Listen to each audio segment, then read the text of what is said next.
और पुरुषों ने स्त्रियों को इतना दबाया और इतना सताया, तो आमतौर से लोग समझते हैं, स्त्रियां भी यही समझती हैं कि स्त्रियां कमजोर थीं, इसलिए पुरुषों ने इतना सताया। मैं आपसे कहना चाहता हूं, जो जानते हैं वो कुछ और जानते हैं।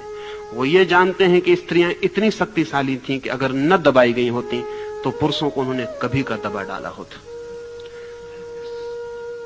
उनको बचपन से ही दबाने की जरूरत है, नहीं वो खतरनाक सिद्ध हो सकती है। स्त्रियों को सारी दुनिया में दबाए जाने का जो असली कारण है, वो असली कारण यह है कि वो इतनी शक्तिशाली सिद्ध हो सकती हैं अगर बिना दबाई छोड़ दी जाएं कि पुरुष बहुत मुश्किल में पड़ जाएगा। इसलिए उन्हें सब तरफ से रोक देना जरूरी है और बचपन से रोक देना जरूरी है। और रुकावट करीब करीब वैसी है जैसे चीन में हम स्त्रियों को लोहे के जूते पहना देते थे, फिर उनका पैर बड़ा नहीं हो पाता था, फिर वे स्त्रियां दौड़ नहीं सकती थीं, चल नहीं सकती थीं, ठीक से भाग नहीं सकती थीं। सच तो यह है, उन्हें सदा ही पुरुष के कंधे के सहारे की जरूरत थी। और फिर पुरुष उनसे कहता था नाजुक, डेलिकेट, और नाजुक होने को पुरुष ने एक मूल्य बना दिया, एक वैल्यू बना दिया, क्योंकि स्त्री नाजुक हो तो ही उस पर काबू किया जा सकता है। स्त्री पुरुष से ज्यादा मजबूत सिद्ध हो सकती है अगर उसको पूरा विकसित होने दिया जाए, क्योंकि प्रकृति ने उसे जन्म की शक्ति दी है और जन्म की शक्ति सदा उसके पास होती है जो ज्यादा शक्तिशाली है। अन्यथा गर्भ को खींच लेना असंभव हो जाए। लाओस से कहता है, इस स्त्रीण रहस्य को ठीक से समझ लें, ये घाटी की जो आत्मा है इसे ठीक से समझ लें। ये घाटी की आत्मा कभी थकती नहीं, ये कभी मरती नहीं। ये जो निषेध है, ये जो ना करने के द्वारा करने की कला है, ये जो बिना आक्रमण के आक्रमण कर देना है, ये बिना बुलाए बुला लेने का जो राज है, इसे ठीक से समझ लें। क्योंकि लाओस से कहता है, इस राज को समझकर ही कोई जीवन के परम सत्य को उपलब्ध कर सकता है। हम पुरुष की तरह परम सत्य को कभी नहीं पा सकते, क्योंकि परम सत्य पर कोई आक्रमण नहीं किया जा सकता। कोई हम बंदूकें और तलवारें लेकर परमात्मा के मकान पर कब्जा नहीं कर लेंगे। परमात्मा को केवल वे ही पा सकते हैं जो स्त्रीण रहस्य को समझ गए, जिन्होंने अपने को इतना समर्पित किया, इतना छोड़ा, लेट गो, कि परमात्मा उनमें उतर सके। ठीक वैसे ही जैसे स्त्री पुरुष के प्रेम में अपने को छोड़ देती है, कुछ करती नहीं, बस छोड़ देती है, और पुरुष उसमें उतर पाता है। एक बहुत अनूठी बात जो इधर 10 वर्षों में ख्याल में आनी शुरू हुई, क्योंकि वास्तविक स्त्री खो गई है दुनिया से, और जो स्त्री है वो बिल्कुल सूडो है, वो पुरुष के द्वारा बनाई गई है, वो बिल्कुल बनावटी है। जिसको हम आज स्त्री कह के जानते हैं, वो पुरुष के द्वारा बनाई गई गुड़िया से ज्यादा नहीं है। वो स्वाभाविक स्त्री नहीं है जैसी होनी चाहिए। अभी पश्चिम में एक छोटा सा वैज्ञानिकों का प्रयोग चलता है, जिसमें वो ये कोशिश करते हैं कि क्या ये संभव है, और तंत्र ने इस पर बहुत पहले काम किया है, बहुत पहले, कोई 2000 साल पहले, और ये अनुभव किया है कि ये हो सकता है। स्त्री और पुरुष के संभोग में चूंकि पुरुष सक्रिय होता है, अगर पुरुष सक्रिय ना हो पाए तो संभोग असंभव है। अगर पुरुष कमजोर हो जाए, वृद्ध हो जाए, उसके जनन यंत्र शिथिल हो जाएं, तो संभोग असंभव है। लेकिन अभी पश्चिम में 10 वर्षों में कुछ प्रयोग हुए हैं गहरे, जिनमें वो कहते हैं कि अगर पुरुष की जननेंद्रिय बिल्कुल शिथिल और क्षीण, शक्तिहीन हो जाए तो भी फिक्र नहीं। स्त्री अगर उस पुरुष को प्रेम करती है तो सिर्फ स्त्री जननेंद्रिय के पास पहुंच जाने पर स्त्री की जननेंद्रिय पुरुष की जननेंद्रिय को चुपचाप अपने भीतर खींच लेती, पुरुष को प्रवेश की भी जरूरत नहीं है। अगर स्त्री का प्रेम भारी है तो उसका शरीर ऐसे खींच लेता है जैसे खाली जगह में हवा खींच के आ जाए। ये बहुत हैरानी का तथ्य है। और अगर ऐसा नहीं होता तो उसका कुल कारण इतना है कि स्त्री प्रेम नहीं करती है उस पुरुष को, इसलिए उसका शरीर उसे खींचता नहीं, और इसलिए पुरुष जो भी कर रहा है वो बलात्कार है। अगर स्त्री प्रेम करती है तो खींच लेगी। उसका पूरा बायोलॉजिकल, उसका जैविक यंत्र ऐसा है कि वो व्यक्ति को अपने भीतर खींच लेगी। लाओस से कहता है ये स्त्री का रहस्य है कि बिना कुछ किए वो कुछ कर सकती है, बिना कुछ किए। पुरुष को कुछ भी करना हो तो करना पड़ेगा। धर्म का रहस्य भी स्त्रीण। अगर कोई परमात्मा को पाने जाए तो कभी ना पा सकेगा, और कोई केवल अपने हृदय के द्वार को खोलकर ठहर जाए तो परमात्मा यहीं और अभी प्रवेश कर जाता है। दूर दूर खोजे कोई, अनंत की यात्रा करे कोई, भटके जन्मों जन्मों तक, तो भी परमात्मा को नहीं पा सकेगा। क्योंकि परमात्मा को पाने का राज ही यही है कि हम रिसेप्टिव हो जाएं, एग्रेसिव नहीं। हम अपने को खुला छोड़ दें। हम सिर्फ राजी हो जाएं कि वो आता हो तो हमारे द्वार दरवाजे बंद ना पाए। हमारा प्रेम इतना ही करे कि वो एक पैसिव अवेटिंग, एक निष्क्रिय प्रतीक्षा बन जाए। स्त्री जन्म जन्म तक अपने प्रेमी की प्रतीक्षा कर सकती है, पुरुष नहीं कर सकता। पुरुष प्रतीक्षा जानता ही नहीं है। पुरुष के मन की जो व्यवस्था है उसमें प्रतीक्षा नहीं है, उसमें अभी और यही इंस्टेंट सब चाहिए। इंस्टेंट काफी भी, इंस्टेंट सेक्स भी, अभी। इसलिए पुरुष ने विवाह ईजाद किया, क्योंकि विवाह के बिना इंस्टेंट सेक्स अभी संभव नहीं है।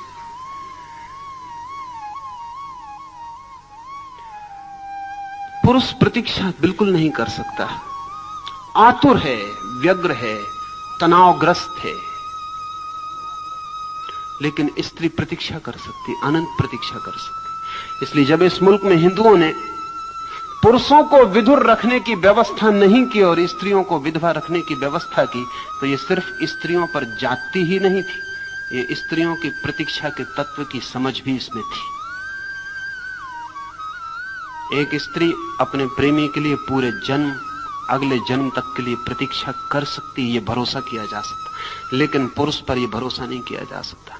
इसलिए भारत ने अगर स्त्रियों को विधवा रखने की व्यवस्था दी और पुरुषों को नहीं दी, तो सिर्फ इसलिए नहीं कि यह व्यवस्था पुरुष के पक्ष में थी। जहां तक मैं समझ पाता हूं, यह पुरुष का बहुत बड़ा अपमान था, ये स्त्री का गहनतम सम्मान था, क्योंकि इस बात की सूचना थी कि हम स्त्री पर भरोसा कर सकते हैं कि वो प्रतीक्षा कर सकती, लेकिन पुरुष पर भरोसा नहीं किया जा सकता है। पुरुष पर भरोसा नहीं किया जा सकता, इसलिए विधुर को रखने के लिए आग्रह नहीं रहा। कोई रहना चाहे वो उसकी मर्जी, लेकिन स्त्री पर आग्रह था, और आग्रह इसलिए था कि उसकी प्रतीक्षा में ही उसका वो जो स्त्रीण तत्व है वो ज्यादा प्रकट होगा। उसे जितना अवसर मिले निष्क्रिय प्रतीक्षा का, उसके भीतर की गहराइयां उतनी ही गहन और गहरी हो जाती हैं, और उसके आंतरिक रहस्य मधुर और सुगंधित हो जाते हैं। एक बहुत हैरानी की बात मैं कभी कभी पढ़ता रहा हूं, कभी मेरे ख्याल में नहीं आती थी कि बात क्या होगी।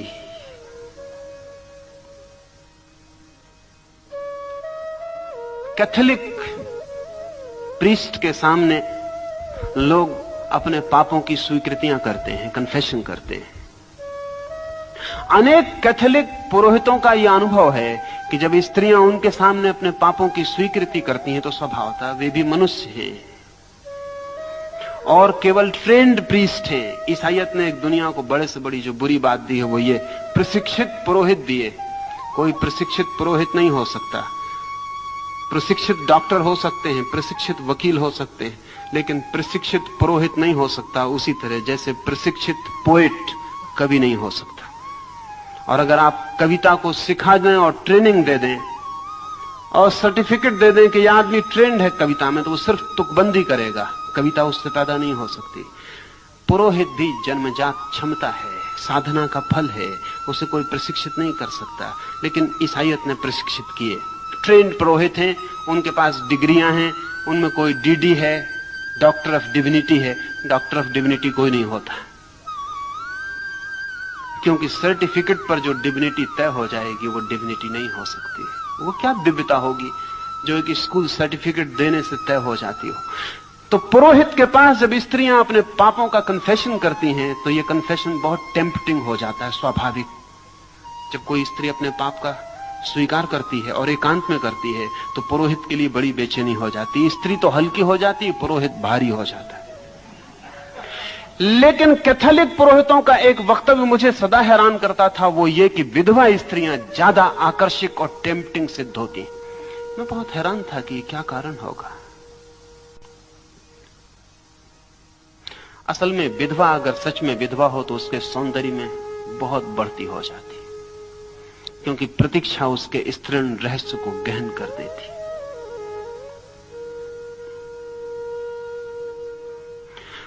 कुंवारी लड़की में जो रहस्य होता है वो प्रतीक्षा का है। इसलिए सारी दुनिया में जो समझदार कौमें थी उन्होंने तय किया कि कुंवारी लड़की से ही विवाह करना, क्योंकि सच तो यह है कि जो लड़की कुंवारी नहीं है उससे विवाह करने का मतलब है कि आपको स्त्री के रहस्य को जानने का मौका ही नहीं मिलेगा। वो रहस्य पहले ही खंडित हो चुका, वो स्त्री छिछली हो गई। उसने प्रतीक्षा ही नहीं की है इतनी जितनी प्रतीक्षा पर वो भीतर का पूरा रहस्य में फूल खिलता है। इसलिए जिन समाजों ने स्त्री के कुंवारे रहने पर और विवाह पर जोर दिया, उन्होंने पुरुष के कुंवारेपन की बहुत फिक्र नहीं की। उसका कारण है कि पुरुष के कुंवारेपन या ना कुंवारेपन से कोई फर्क नहीं पड़ता है, लेकिन स्त्री के कुंवारेपन से फर्क पड़ता है। कुंवारी स्त्री में एक सौंदर्य है जो विवाह के बाद उसमें खो जाता है। वो सौंदर्य उसमें फिर से जन्मता है जब वो मां बनना शुरू होती है, क्योंकि अब वो एक और बड़े रहस्य के द्वार पर और एक और बड़ी प्रतीक्षा के द्वार पर खड़ी हो जाती। उसे गर्भवती देखकर पति चिंतित हो सकता है, और पति चिंतित होते हैं, और उनकी चिंता स्वाभाविक है, क्योंकि उनके लिए प्रतीक्षा नहीं केवल एक और इकोनॉमिक, एक आर्थिक उपद्रव उनके ऊपर आने को है। लेकिन मां मधुर हो जाती है। असल में मां का गर्भ जैसे बढ़ने लगता है उसकी आंखों की गहराई बढ़ने लगती है, उसके शरीर में नए कोमल तत्वों का आविर्भाव होता है। गर्भिणी स्त्री का सौंदर्य स्त्रीण रहस्य से बहुत भारी हो जाता है।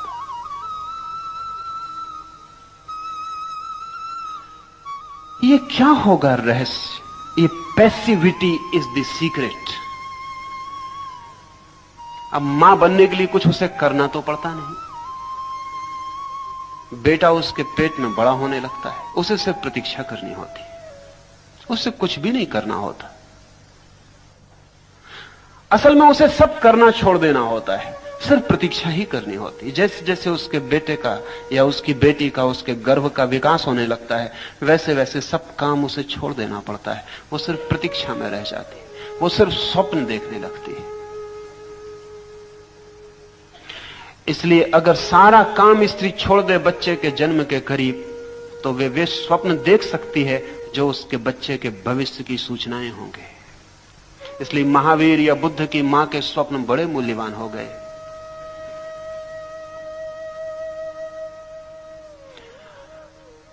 महावीर या बुद्ध के संबंध में कहा जाता है कि जब वे पैदा हुए तो उनकी मां ने स्वप्न देखे। वे स्वप्न रोज मां के सामने प्रकट होते गए। उन स्वप्नों में बुद्ध या महावीर के जीवन की सारी रूपरेखा प्रकट हो गई। अगर मां सच में ही मां हो और आने वाले भविष्य में जो जन्म लेने वाला प्राण है उसके साथ पूरी पैसिविटी में हो, तो वो अपने बच्चे की जन्म कुंडली खुद ही लिख जा सकती है। किसी पुरोहित, किसी पंडित को दिखाने की जरूरत नहीं। और मां जिसकी जन्म कुंडली ना लिख सके, उसकी कोई पुरोहित और पंडित ना लिख सकेगा, क्योंकि इतना तादात्म्य, इतना एकात्म फिर कभी किसी दूसरे से नहीं होता है। पति से भी नहीं होता है इतना तादात्म्य पत्नी का जितना अपने बेटे से होता है। बेटा उसका ही एक्सटेंशन है, उसका ही फैलाव है। लेकिन मां बनने के लिए कुछ भी करना नहीं पड़ता।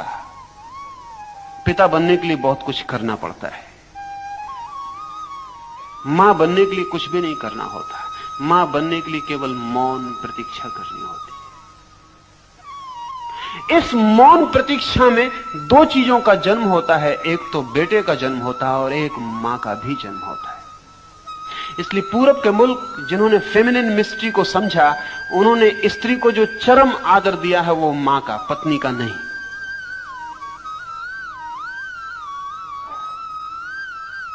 ये बहुत हैरानी की बात है। मुझसे लोग पूछते थे कि आप सन्यासियों को स्वामी कहते हैं, लेकिन सन्यासियों को मां क्यों कहते हैं, जबकि वो भी उनका विवाह भी नहीं हुआ, उनका बच्चा भी नहीं हुआ। असल में मां का संबंध स्त्री की चरम गरिमा से है। वो अपनी चरम गरिमा पर सिर्फ मां के क्षण में होती है। उसका जो पीक एक्सपीरियंस है वो पत्नी होना नहीं है, प्रेयसी होना नहीं है। प्रेयसी और पत्नी होना केवल चढ़ाई की शुरुआत है। उसका जो पीक एक्सपीरियंस है, जो शिखर अनुभव है, उसका मां होना। इसलिए जिन समाजों में भी स्त्रियों ने तय कर लिया है कि पत्नी होना उनका शिखर है, उन समाजों में स्त्रियां बहुत दुखी हो जाएंगी, क्योंकि वो उनका शिखर है नहीं। यद्यपि पुरुष राजी है कि वे पत्नी होने को ही अपना शिखर समझें, क्योंकि पुरुष को पति होने पर शिखर उपलब्ध हो जाता है, पिता होने पर उसे शिखर उपलब्ध नहीं होता। उसे प्रेमी होने पर शिखर उपलब्ध हो जाता है, लेकिन स्त्री को उपलब्ध नहीं होता।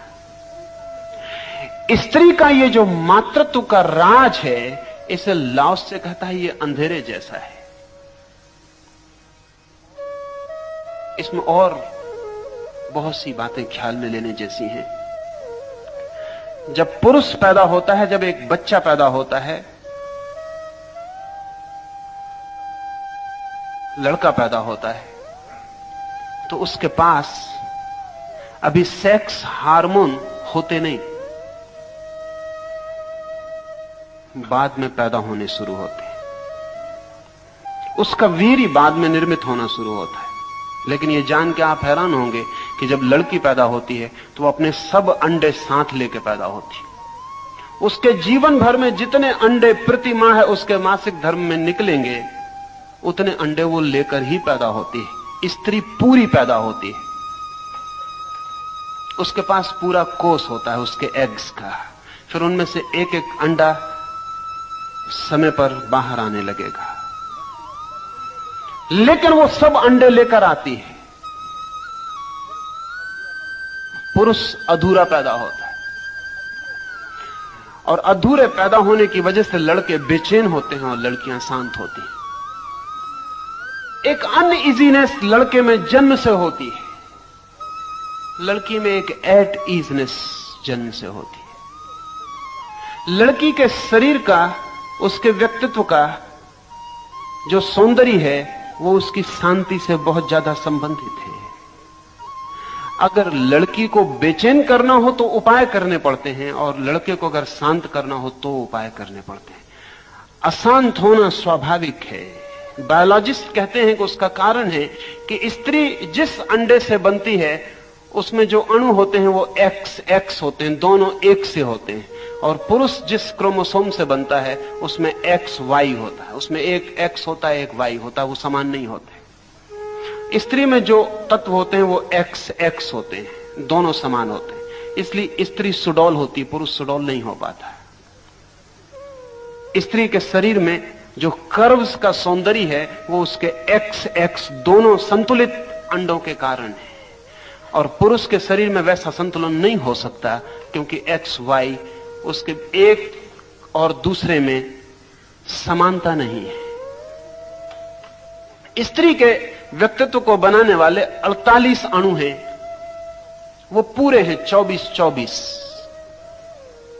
पुरुष को बनाने वाले 47 हैं, और बायोलॉजिस्ट कहते हैं कि वो जो एक अणु की कमी है वही पुरुष को जीवन भर दौड़ाती है।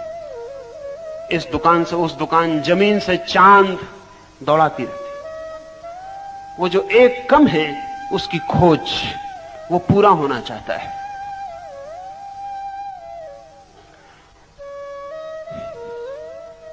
ये जो स्त्री का संतुलित, शांत, प्रतीक्षारत व्यक्तित्व है, लाओस से कहता है ये जीवन का बड़ा गहरा रहस्य है। परमात्मा स्त्री के ढंग से अस्तित्व में है, पुरुष के ढंग से नहीं। इसलिए परमात्मा को हम देख नहीं पाते, उसे हम पकड़ भी नहीं पाते। वो मौजूद है जरूर, लेकिन उसकी प्रेजेंस स्त्रीण न होने जैसा है। उसे हम पकड़ने जाएंगे, उतना ही वो हमसे छूट जाएगा, उतना ही हट जाएगा, उतना ही उसकी खोज मुश्किल हो जाएगी। अस्तित्व स्त्रीण है। इसका अर्थ यह है कि अस्तित्व में जो भी प्रकट होता है, अस्तित्व में पहले से छिपा है। एक, जैसा मैंने कहा, स्त्री में जो भी पैदा होगा वो सब पहले से ही छिपा है। वो अपने जन्म के साथ लेकर आती है सब, उसमें कुछ नया एडिशन नहीं होता।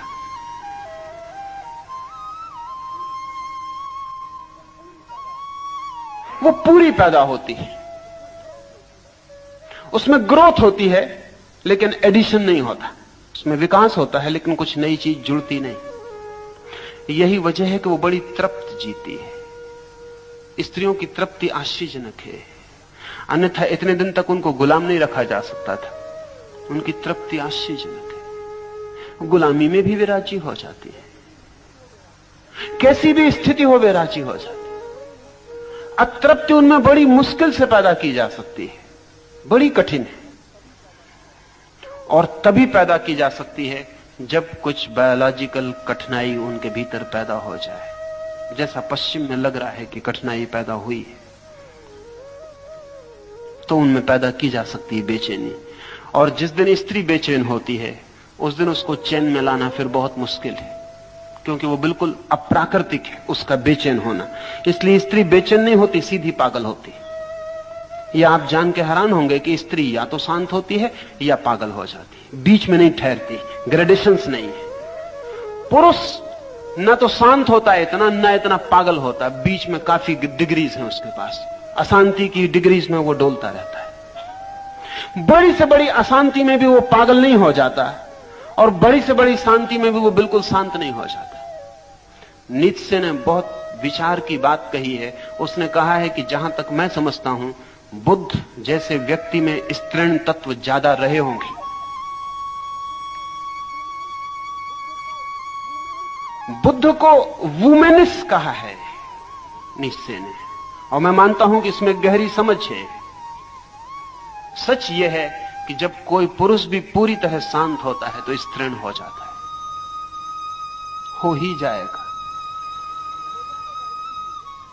हो जाएगा। इसलिए कि इतना शांत हो जाएगा कि वो जो पुरुष की अनिवार्य बेचैनी थी, वो जो अनिवार्य अशांति थी, अनिवार्य तनाव था, वो जो टेंशन था पुरुष के अस्तित्व का, वो खो जाएगा।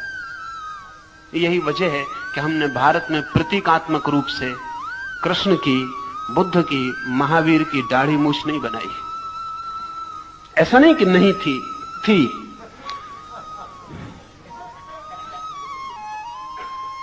लेकिन नहीं बनाई, क्योंकि वो सांकेतिक नहीं रह गई,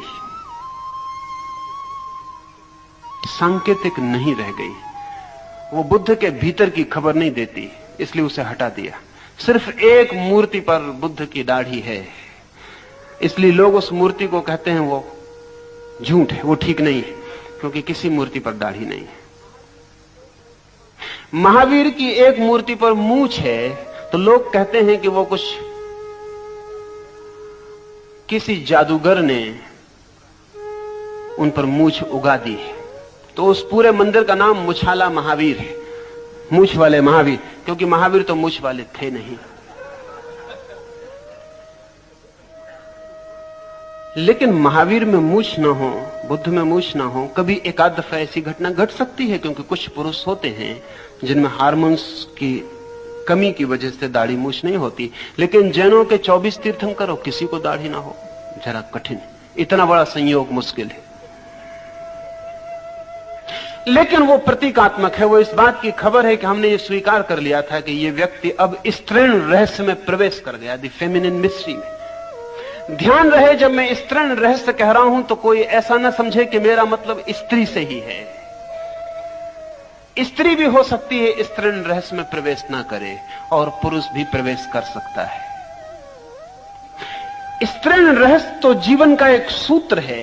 लाओ से इसलिए कहता है कि द फीमेल मिस्ट्री दस डू वी नेम, हम इस तरह नाम देते हैं। नाम देने का कारण है क्योंकि ये नाम अर्थपूर्ण मालूम पड़ता है। हम उस रहस्य को पुरुष जैसा नाम नहीं दे सकते।